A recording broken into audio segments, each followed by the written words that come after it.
Egg curry చేస్తున్నా. Egg రసము ముందుగా ఎగ్ ఉడకబెట్టినవే తీసుకున్నా. దీంట్లోకి కొంచెం కొబ్బరి కూడా దీంట్లో వేసేస్తా. గ్రైండ్ చేయాలి.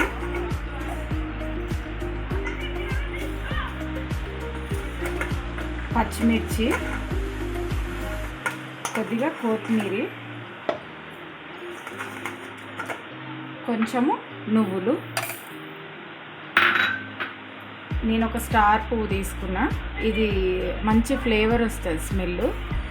ఒక చెక్క, 2 ఇలాచీలు, 2 లవంగాలు. ఇది గ్రైండ్ చేస్తా.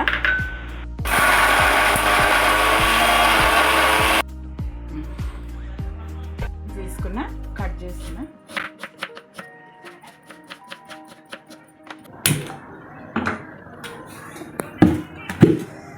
దీంట్లో ఫస్ట్ కొంచెం నూనె వేసుకొని ఎగ్స్ ఫ్రై చేస్తా. ఎగ్ ఫ్రై చేస్తే కొద్దిగా బాగుంటుంది. దీంట్లో కొంచెం పసుపు,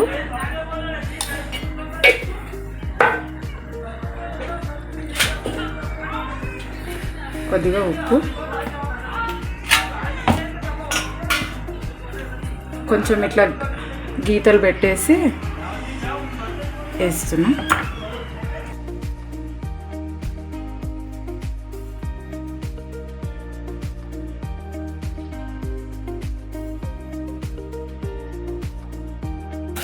ఈజీ అండి, 10 నిమిషాల్లో చేసేస్తాను.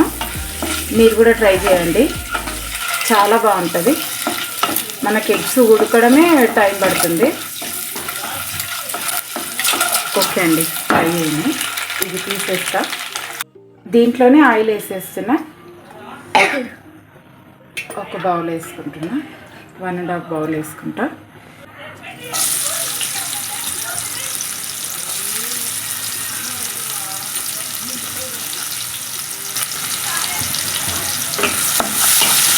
ఆనియన్స్ వేసానండి. కొద్దిగా ఆనియన్స్ మగ్గే వరకు, బ్రౌన్ కలర్ వచ్చాక పేస్ట్ వేసేద్దాం. కొద్దిగా అల్లం పేస్ట్ వేస్తున్నా. దీంట్లోనే కొంచెం ఫ్లేవర్ కోసం కరివేపాకు వేస్తున్నా. మంచి వాసన వస్తుంది కరివేపాకు వేస్తే.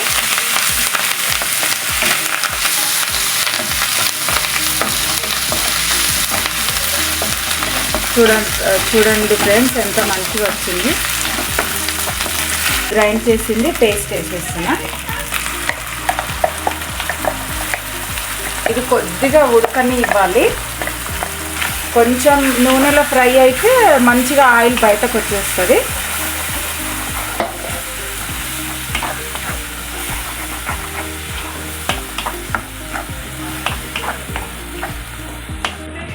దీంట్లోనే కొద్దిగా కారం వేసేస్తా. కొంచెం పచ్చిమిర్చి వేసిన కదా, ఒక 2-3. కొద్దిగా కారం చాలు. కొద్దిగా పసుపు వేస్తా. ఎవరెస్ట్ మసాలా వేస్తా. గరం మసాలా ఇది, కూరగాయలది ఇది. కొద్దిగా సాల్ట్.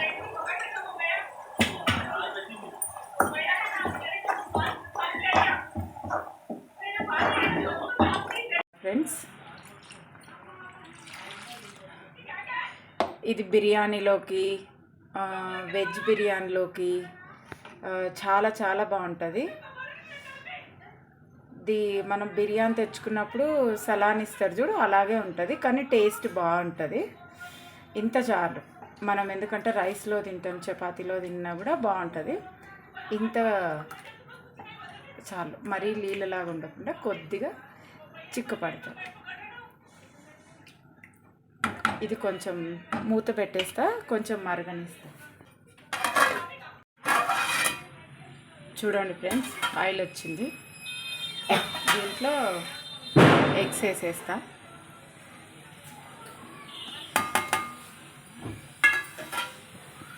చాలా చాలా బాగుంటుంది.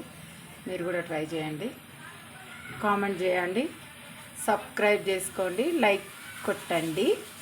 ఒక్క 5 నిమిషాలు ఇట్లా ఉడికేస్తే చాలు, ఆయిల్ వచ్చేస్తుంది.